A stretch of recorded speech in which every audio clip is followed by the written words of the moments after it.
Nous allons introduire maintenant à la conférence.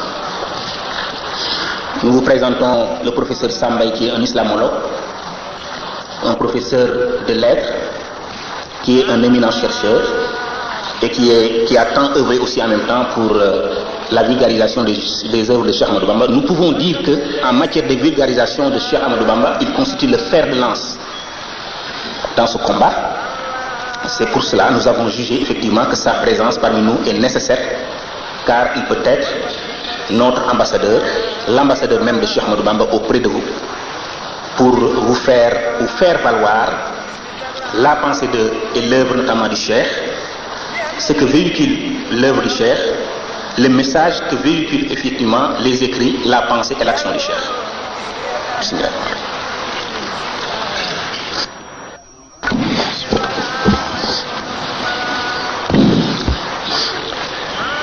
Mesdames, Messieurs, chers frères,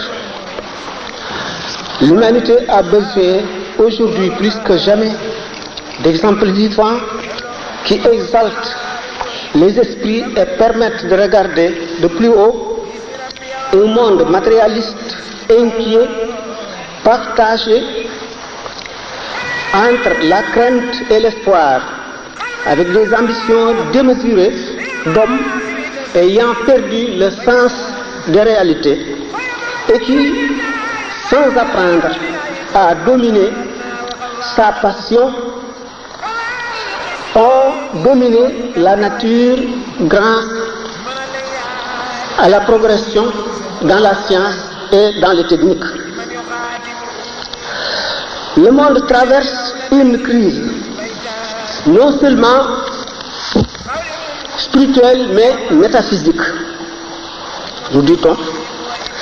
L'exemple de grands hommes spirituels comme Cheikh Ahmadou Bamba doit plus que jamais être étudié et suivi pour préserver de suicide une humanité à laquelle il ne manque que la foi.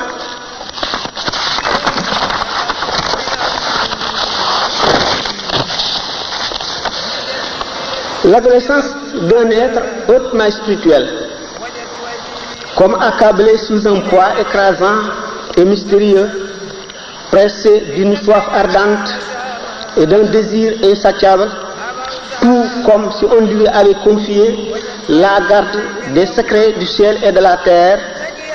Cheikh Ahmadou Bamba, dès son jeune âge, paraissait tendu, méditatif et résolu. Une sorte d'extase de nature inconnue le marquait et semblait l'arracher à la communauté des hommes.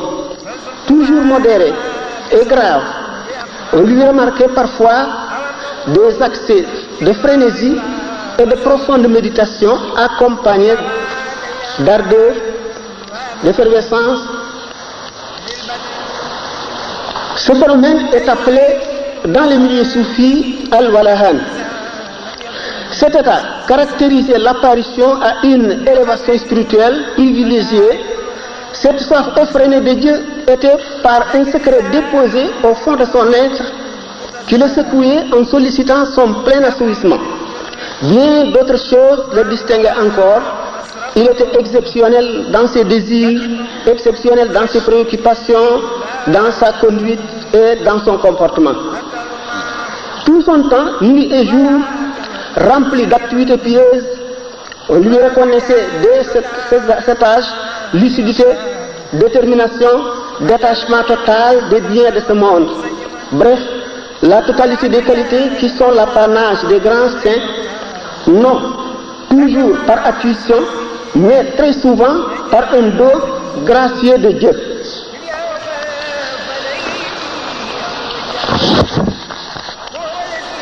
Et le mot, il était un homme de Dieu, d'une haute destinée, devant remplir une mission extraordinaire dans la communauté.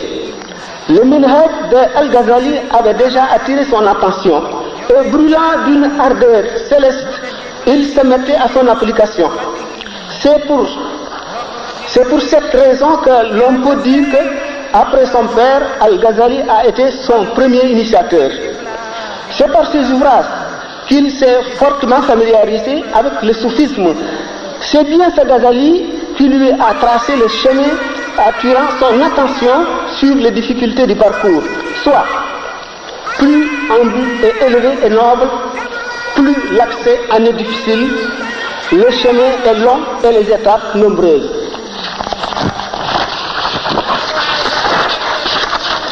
Le chef est sous ce rapport ce qu'on appelle Al-Mahjoub Salik, en arabe, le privilégié engagé. Sa personnalité s'affirme et s'accroît avec l'âge, par ses qualités, ses efforts et sa détermination. Il dit, le monde m'a jadis accordé ses faveurs et je les rendu à Dieu. Il s'est alors détourné de moi, mais je me suis tout de même retourné vers Dieu. Il est revenu à moi encore, je lui ai toujours retourné le dos en me dirigeant vers le Tout-Puissant, et celui-ci a perpétué mon bonheur. Son détachement des choses de ce monde, son attachement indéfectible à Dieu résiste à toute épreuve. Un jour, il pose cette question à ses frères et proches parents. Les interrogeant un à un, m'aimes-tu bien, oh frère tel? Ils répondent tous affirmativement. Vous avez tous raison, répond le chef, mais quant à moi, je ne peux rien aimer si ce n'est Dieu. En réalité, l'amour de Dieu qui avait rempli son cœur n'y a laissé plus de place pour l'amour d'autre chose. Sa résolution était telle qu'il faisait fi des théories nébuleuses, susceptibles de paralyser l'action et de ralentir la marche vers le but unique. Il nous dit dans son Masalik que même le temps d'une respiration passé dans l'adoration peut valoir un trésor immense dans l'autre monde. Si le fidèle passe ce temps à loisir, il subit une perte déjà grande. Si par malheur il le passe dans la désobéissance, voilà la grande catastrophe. À cette époque où la prospérité matérielle a tiré les notables et même les hommes de science vers la tour de Damel, les bourgs et les teignes, où les sérigne s'acharnaient avec leurs talibés aux travaux des champs, l'homme qui devait passionner son siècle un peu plus tard dans notre pays s'était plongé dans ses retraites spirituelles, endurant délibérément les privations les plus dures en dépit des menaces terribles de l'autorité coloniale de l'époque.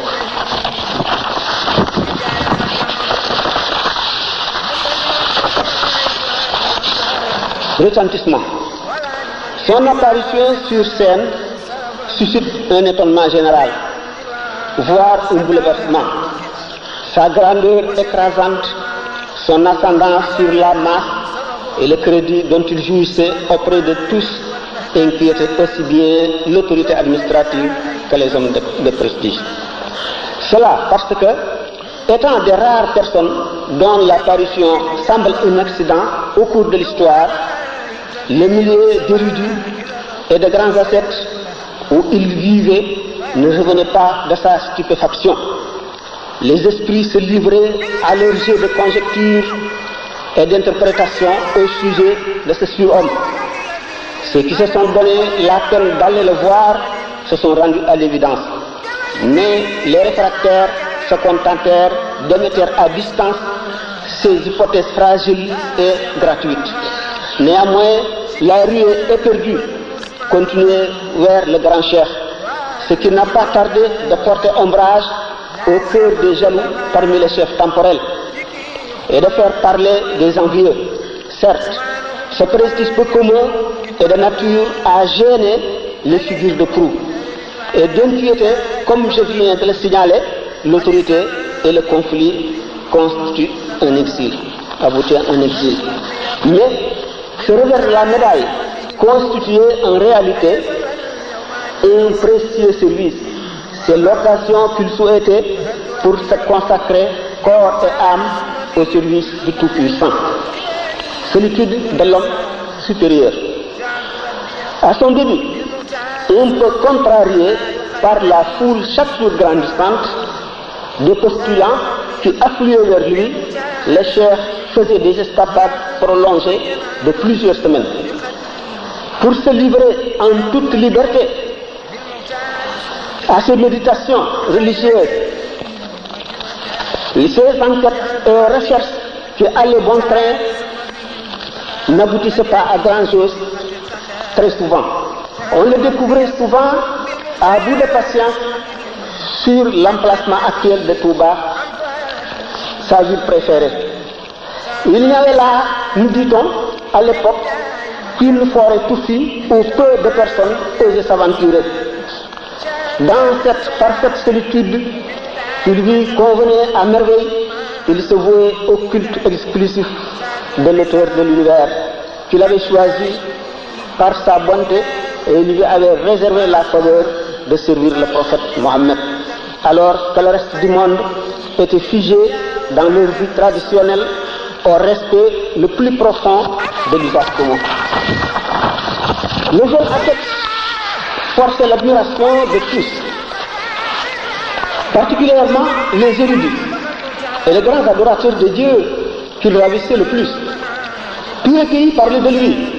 On parlait de lui non comme d'un simple fakir, probe, vertueux et brave, impeccable dans la pratique honorable des principes de la foi, mais encore comme d'un homme hors de l'ordre commun dont la supériorité n'est plus à démontrer.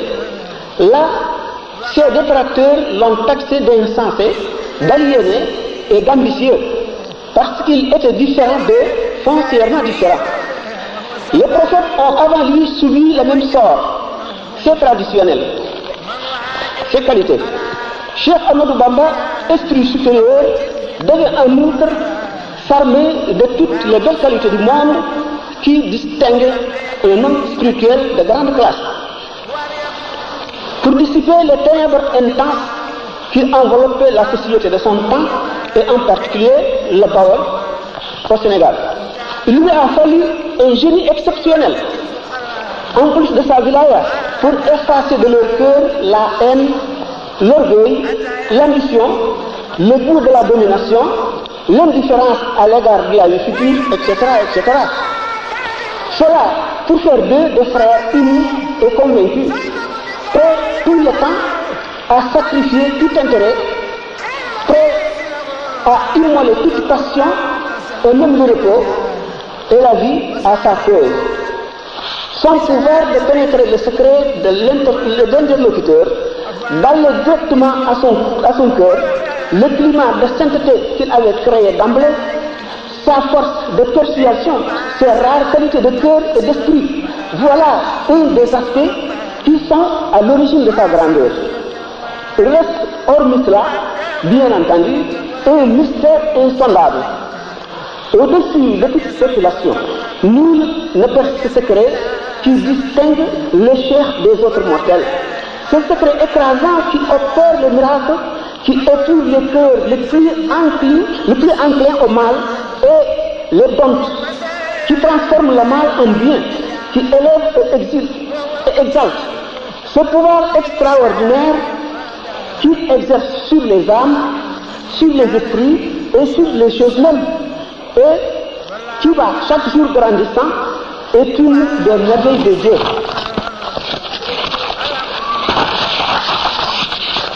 Ce n'est pas nous qui l'avons inventé, voici ses propres termes. Il est évident à tous les saints que je suis une merveille de Dieu, un signe. Voilà le charme de son génie irrésistible agit sur les âmes et les esprits. Et ce prestige défie le temps. Devant les biens de ce monde, il reste comme un mort. C'est l'état que le soufi appelle la mort blanche. Le prophète aurait dit aux croyants, quiconque veut regarder un mort qui marche sur terre n'a qu'à regarder Abu Bakr as-Siddiq. L'homme parfait de Dieu efface tout dans son cœur, dans ses paroles et ses actes. Ainsi, l'agent création artificielle de la spéculation humaine n'a jamais eu l'honneur de toucher son cœur. Ses mains très saintes sont toujours réservés à manier la vulgate coranique, parole de Dieu. Les papiers destinés à l'alliance du prophète, à l'alliance de Dieu, les autres livres de piété islamique, soufisme et orthodoxie.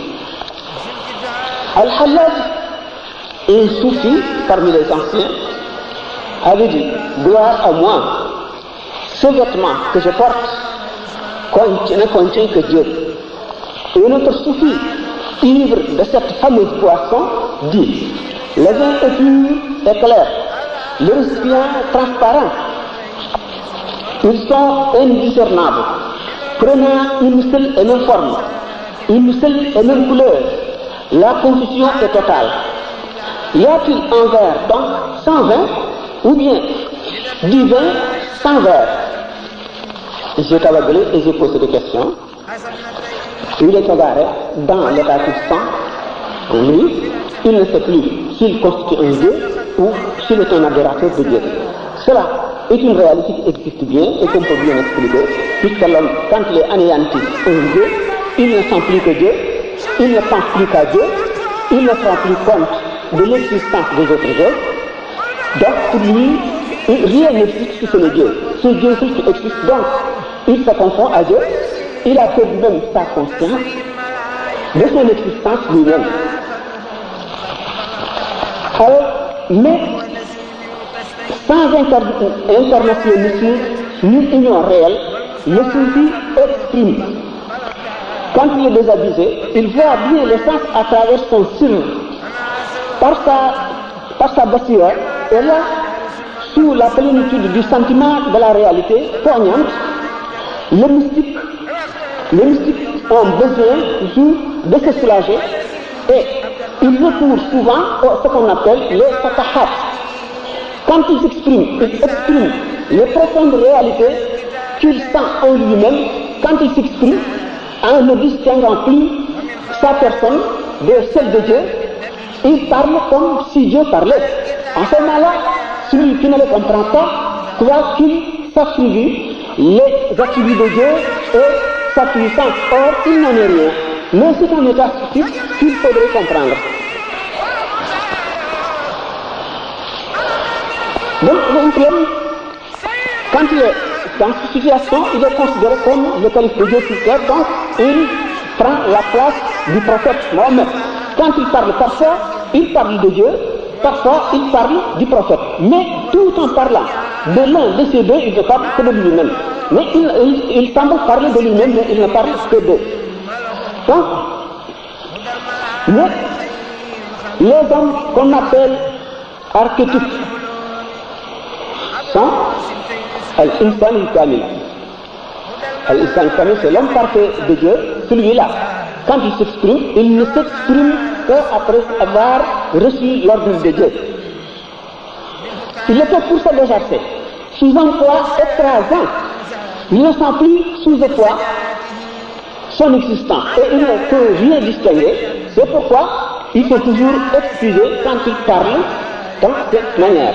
Mais Cheikh Ahmadou Bamba se distingue bien de ces hommes en cet état. En cet état, on va en parler tout à l'heure. Par conséquent, c'est effrayant et c'est scandaleux que paraissent leurs propos. Il ne exprime que des réalités. Il exprime des réalités. Il parle de Dieu et non d'eux-mêmes.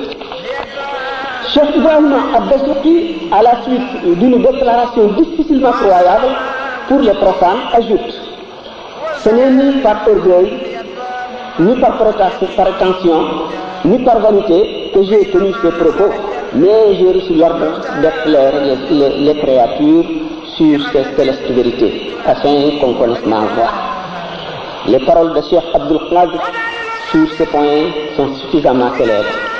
Il va de soi que les fondateurs des confréries, qui sont tous des pôles, qu'on appelle en arabe Qudsi, sont en même temps des mujtahid, des autonomes dans la foi, dans la loi de la charia.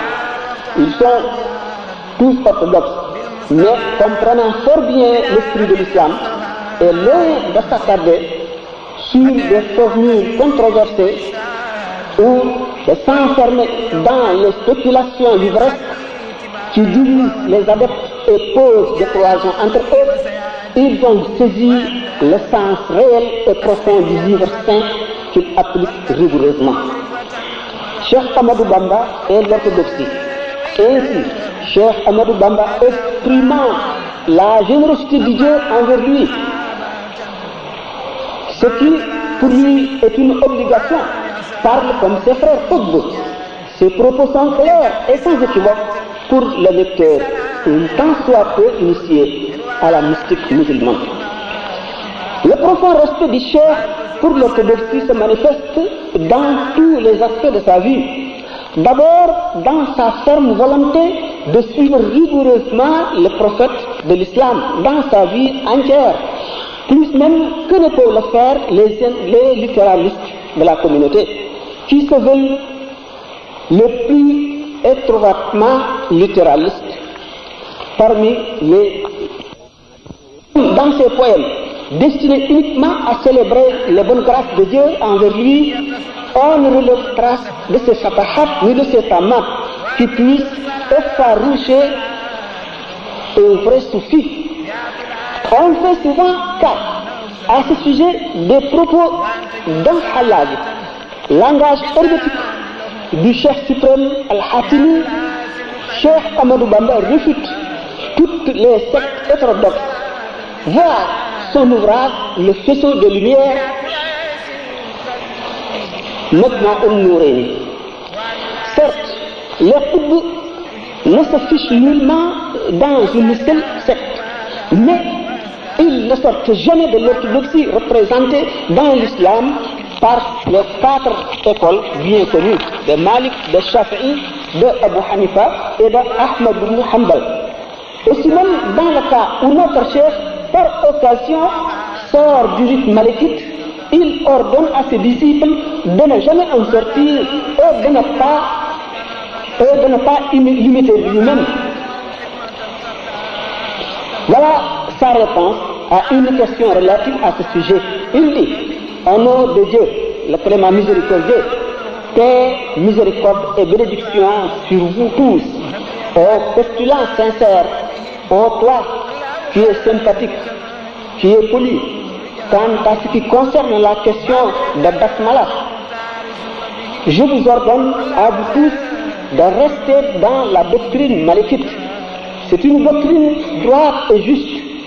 Si vous me voyez faire quelques pratiques qui ne s'y conforment pas et que je ne vous ai pas ordonné de faire, abstenez-vous-en et référez-vous toujours au rite malékite. J'ai quant à moi des particularités qui me sont exclusives, dans lesquelles je ne vous ordonne pas, encore moins je ne vous autorise même pas de me suivre. Il apparaît donc nettement dans cette lettre que Cheikh Ahmadou Bamba est foncièrement orthodoxe, mais il a également des particularités où il n'est peut-être pas régi par les mêmes règles que nous. Autrement, ni sa probité dans tous les domaines, ni sa crainte de Dieu, sa rectitude et ses connaissances étendues ne sauraient être mises en cause, du moins pour ceux qui le connaissent. Une fatwa, ce qu'on appelle fatwa en arabe, c'est une question.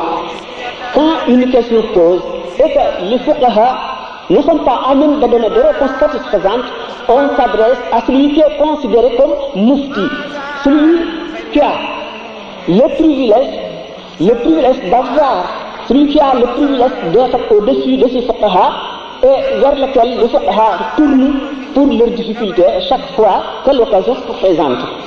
Parfois, ces questions lui viennent de la Mauritanie et parfois même du fond du Sénégal.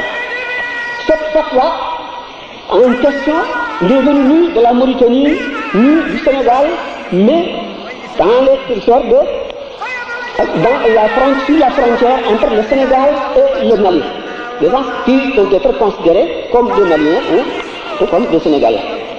Dans la charia, le vocable saoum, jeûne, implique le fait de s'abstenir de manger, de boire et d'avoir des rapports sexuels ou de tout ce qui peut s'apparenter à ces pratiques. du point de l'aurore au coucher du soleil. Dans la haqiqa, cela dans la charia, mais dans la haqiqa, c'est le sens profond du livre saint. C'est ce qu'on appelle la haqiqa. L'un d'exclure la première affirme solidairement, c'est en plus de s'éloigner des vices et des défauts du cœur qui s'extériorise par les membres et se manifeste au sens. C'est-à-dire, pour cette pratique de jeûne, les fuqaha qui sont restés sur la lettre de la charia, ils doivent s'abstenir de manger et de boire, d'avoir des rapports sexuels, de l'aube au coucher du soleil, de s'abstenir aussi de paroles et des actes obscènes. Mais pour les soufis, ils observent cette pratique telle que l'observent ces fuqaha, mais en plus de cela, ils gardent leur cœur et leur esprit, ils ne songent même pas à des gestes blâmables. Les gestes interdits et les gestes blâmables sont au même pied d'égalité aux yeux d'un soufi. Tels l'orgueil, la jalousie, le mensonge, la médisance et les semblables. La rupture du jeûne en ce qui concerne la première considération, c'est-à-dire la charia, se fait seulement par les choses qui rompent habituellement. Mais pour les gens de la deuxième considération, c'est par les sirr, c'est-à-dire al-ahwal. Nous allons en parler.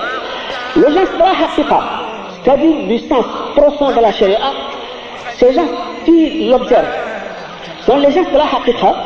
Ils ne sortent pas des limites de la charia, même au cas où il te semble observer le contraire chez l'un d'eux, car cet état mystique ne peut se réaliser que sur la base de la charia.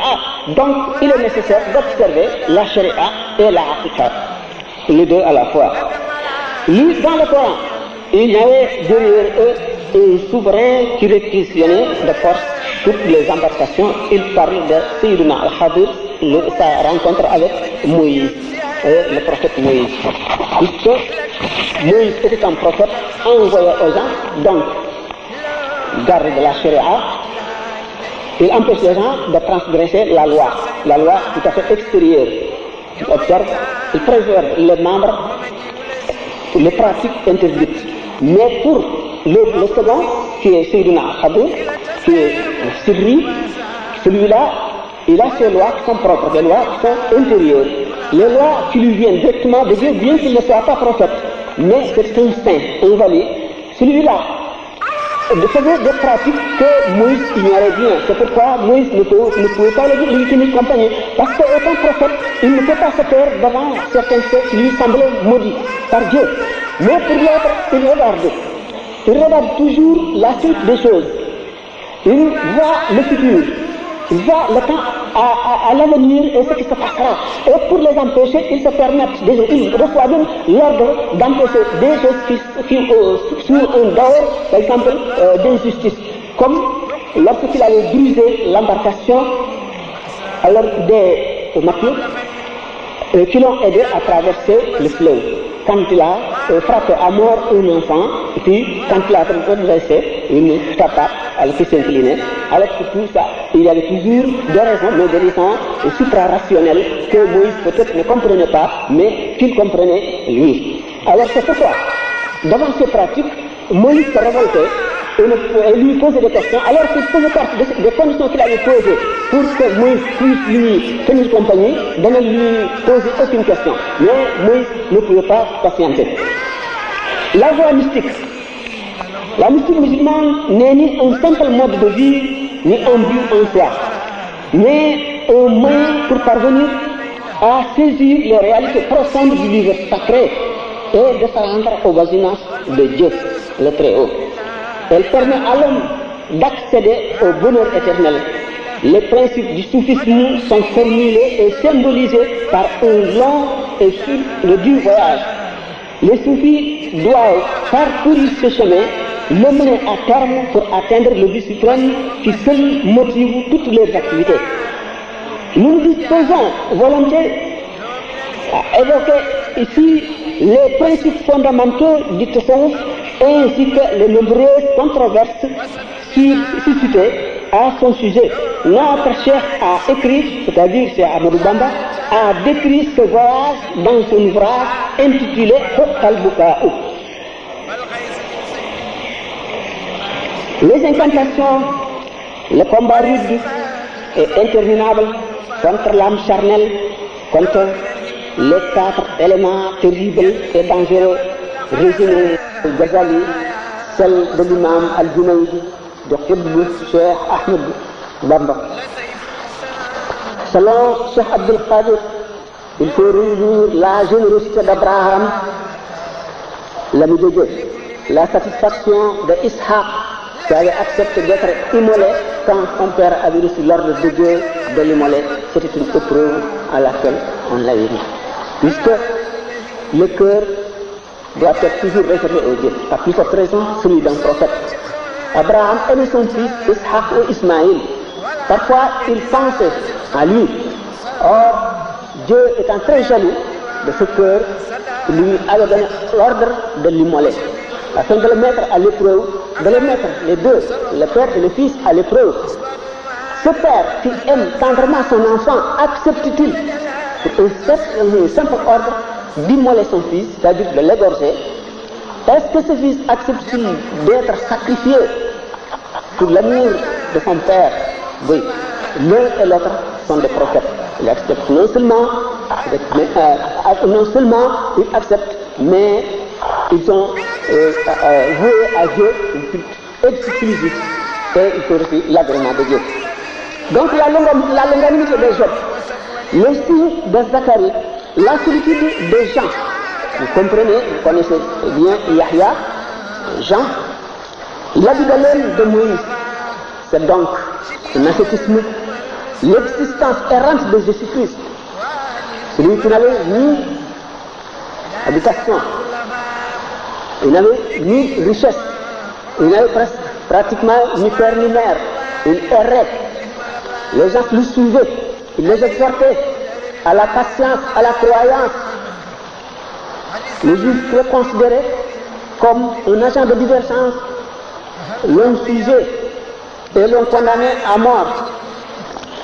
Voici donc la définition de Cheikh Abdul Qadir Jilani. Donc il faut réunir les 5 qualités.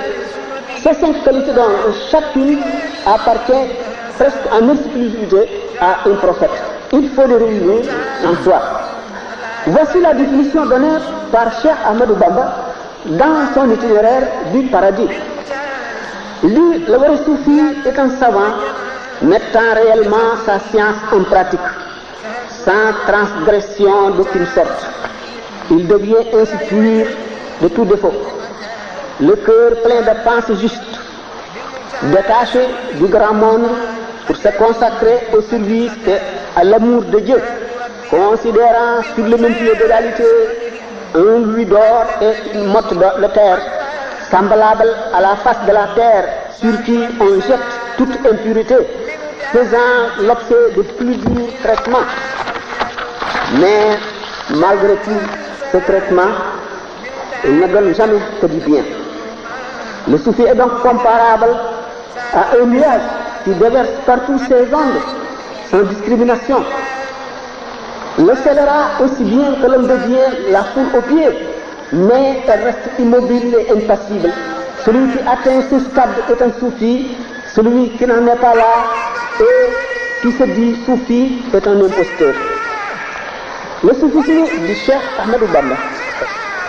Heureux parmi les mystiques, le Cheikh a mené un des plus durs combats à la mesure de sa dimension gigantesque. Des efforts douloureux et prodigieux, presque surhumains, ont jalonné son itinéraire spirituel. Exalté par une longue suite de succès contre toutes sortes de terreurs, de périls éminents, sans peur ni faiblesse, le Cheikh affrontait les obstacles et en venait chaque fois à bout. Enfin, il trouva sa voie grâce à la bonté de Dieu et à la bénédiction de son prophète. Salut et paix sur lui. Désormais, il a brûlé les étapes et atteint promptement le but suprême qu'il visait. laissant sur le chemin des mystiques, des génies qui se sont cependant mis en route depuis fort longtemps. Par un raccourcissement de la route, j'ai dépassé d'éminents soufis, dit-il, qui ont tout le temps été honorés de l'agrément de Dieu. Le cheikh fait cette déclaration dans plusieurs passages de ses poèmes. Voir, j'ai pleuré, j'ai dit, Bakaytu qadmi ala salatin amwati. Il y a là un énorme privilège de la part de Dieu pour le cheikh qui a parcouru son chemin avec cette grande diligence, tout en menant tout de même une vie spirituelle très intense. Dieu m'a indiqué Dieu, dit-il, sans illusion, sans risque d'égarement. Ainsi, le point culminant est vite atteint. Je ne doute guère de ma qualité de vision de Dieu, de ma qualité de voisin de Dieu. Quel magnifique état! L'œuvre du Créateur infiniment bon est alors l'objet de son immense prodigalité. Dieu l'élève, l'exalte et l'honore. Dieu s'est montré fier de moi, a-t-il dit devant les illustres saints, et Dieu a satisfait de moi le prophète. Le profond sentiment de la présence de Dieu l'envahissait. Imprégner son être et le submerger. Ils se sont anéantis en Dieu, a-t-il dit des grands soufis. À tout jamais, Dieu a joint ma vie à celle de Dieu. Je vis dans le paradis de Dieu. Quand j'écris, le trône de Dieu exulte et les gens émus se mettent à proclamer la sainteté de Dieu. Quand j'écris ou quand je lis, Satan se sauve, suivi de ses acolytes imposteurs. Dieu et son prophète préfèrent nos écrits à ceux de tous les autres saints. Le grand saint s'anéantit donc dans l'esprit universel, reçoit par réfraction intuitive les vérités éternelles. Celui qui m'honore et me libère m'a informé sur ce qui existait avant la création. De même, les vérités profondes du livre saint qu'ignorent le commun des mortels sont connues de lui. Le révélateur m'a entretenu des secrets du Coran, jusqu'au point où je deviens l'abreuvoir des assoiffés. Je sais par cœur une science trop élevée, trop noble pour être écrite sur les feuillets d'un livre. Il pénètre dans l'insondable envoûtant que ni la raison ni la science humaine n'embrasent. Le domaine mystérieux de l'enceinte scellée du Créateur de l'univers qui lève les voiles pour montrer à certains de ses serviteurs quelques parcelles de ses secrets dont la plus infime partie écraserait l'existence, brouillerait les cieux et la terre en un clin d'œil, voir les révélations noquoises. De l'infiniment grand à l'infiniment petit, Dieu détient des secrets qu'il ne confie qu'aux élites les plus estimées de ses serviteurs. La surface du globe, habitée par les hommes, est également habitée par des djinns, c'est-à-dire des esprits, dont le Coran nous parle. Ces créatures mystérieuses, responsables comme nous de leurs actions et sujettes au contrôle du jugement dernier, l'autorité transcendante du cheikh s'étend sur elles. Nous savons que dans son Kashf al-Hijab, Cheikh Abdul Wahab al-Sha'rani affirme avoir entretenu de multiples relations avec ces esprits et que le Cheikh suprême Al-Hatimi soutient avoir lui-même une épouse appartenant à cette espèce matérielle. Notre Cheikh nous dit qu'à son époque, tous les croyants de cette espèce sont ses disciples. Il nous affirme qu'outre sa qualité de grand saint, d'éminent soufi, il figure parmi les signes merveilleux, les merveilles de Dieu, le maître du monde. Il nous entretient de ses relations avec les anges créatures supérieures, qui le préfèrent à toute autre personne. Le Créateur a dit, le Cheikh a mis la destinée des êtres humains à ma disposition. Dieu honore volontiers toutes les requêtes que je lui adresse. Dans ses ouvrages comme ailleurs, le fondateur du mouridisme n'a pas oublié ni les femmes ni les jeunes dans ses conseils que dans ses recommandations, ni dans ses prières qu'il multipliait infiniment.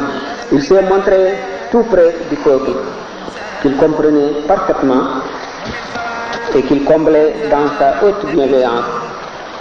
Ses directives, plus pratiques que spéculatives, sont sans lacune, se souciant à la fois du temporel et du spirituel à leur intention. Théoriquement, il donne les principes de la pratique du vrai soufisme et sont devenus presque des lieux communs grâce aux travaux de notre grand cheikh. Je dirais qu'il fait réellement preuve d'innovation.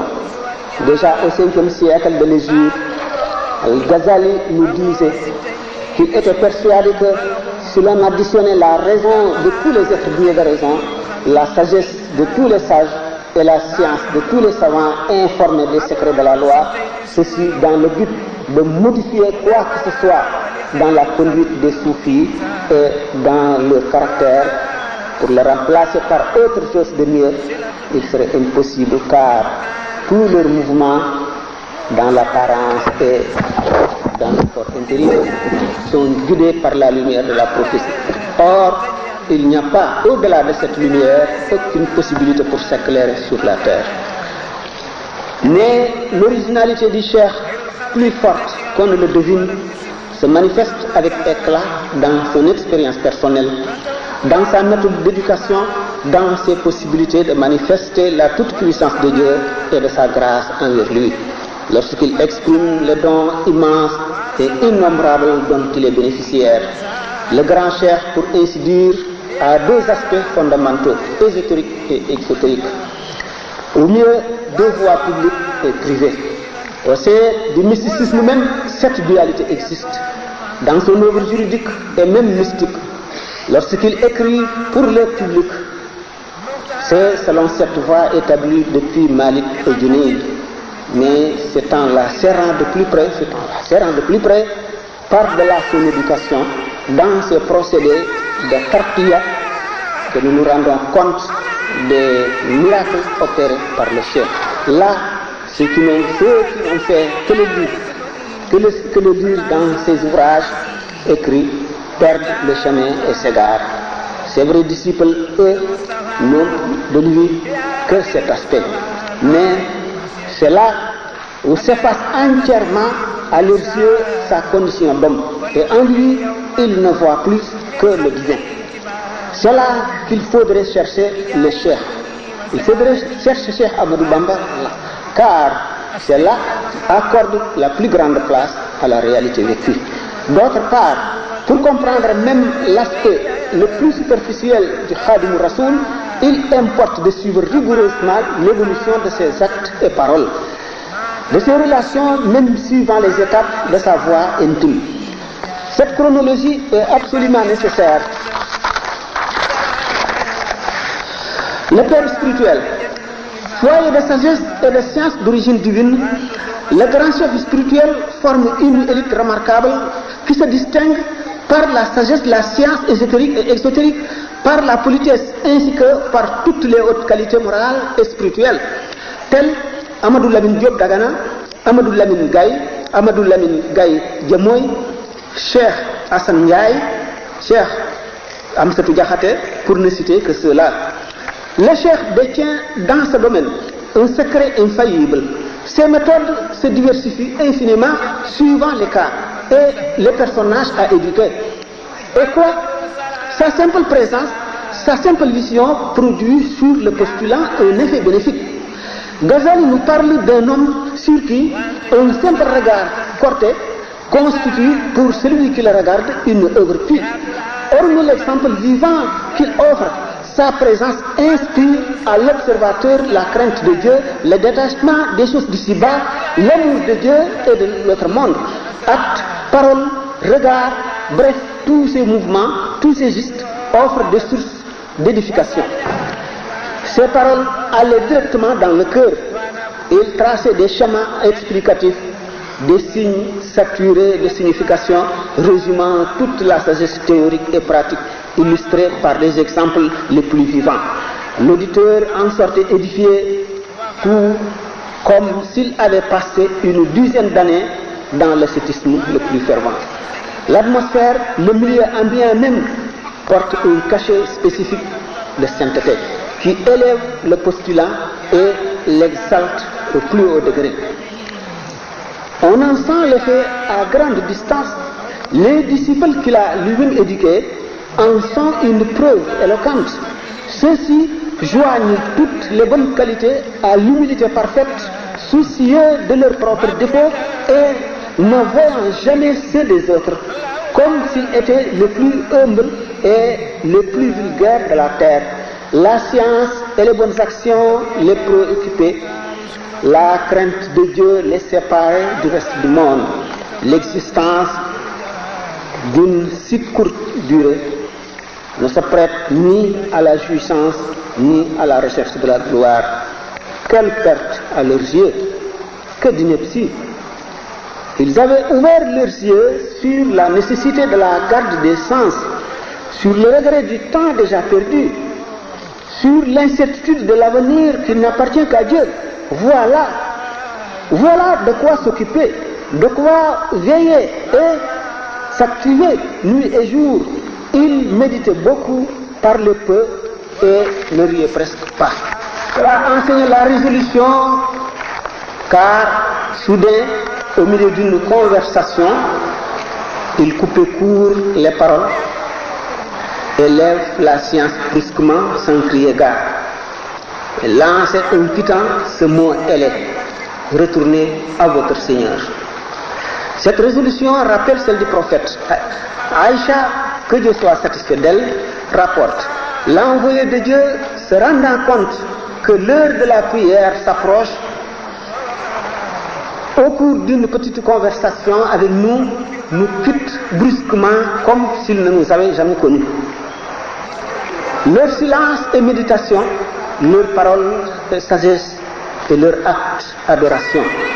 La vie n'a de sens que parce qu'elle permet d'accéder à l'agrément de Dieu, ce qui est même le but de la vie. Extrêmement habile et inspiré d'un sacré infaillible, le cheikh utilise divers moyens et emprunte plusieurs chemins vers l'âme, s'adressant à la fois au cœur et à l'esprit de chaque sujet, suivant la personnalité de ce sujet. Il puise parfois ces exemples dans les événements courants, les plus en vue, admirablement choisis ou créés. À ce sujet, on rapporte d'innombrables exemples qui, malheureusement, n'ont pas de place ici. Dans les maximes du cheikh, on note une certaine symétrie qui est en partie le secret de son charme et de l'effet qu'elle produit. Traduite dans une autre langue, ces maximes perdent inéluctablement leur saveur et leur valeur. Néanmoins, pour donner ici une idée de son art, nous faisons un modeste rapport. Dans la répétition voulue de quelques mots comme monde, monde, Seigneur, Seigneur, Jean, Jean, etc., donne, dans la langue wolof qu'il utilisait parfois, une belle sorte d'allitération musicale qui produit sur l'âme un bel effet qui séduit. Je donne un petit exemple. Quand il dit se familiariser trop avec le grand monde est une preuve de faillite.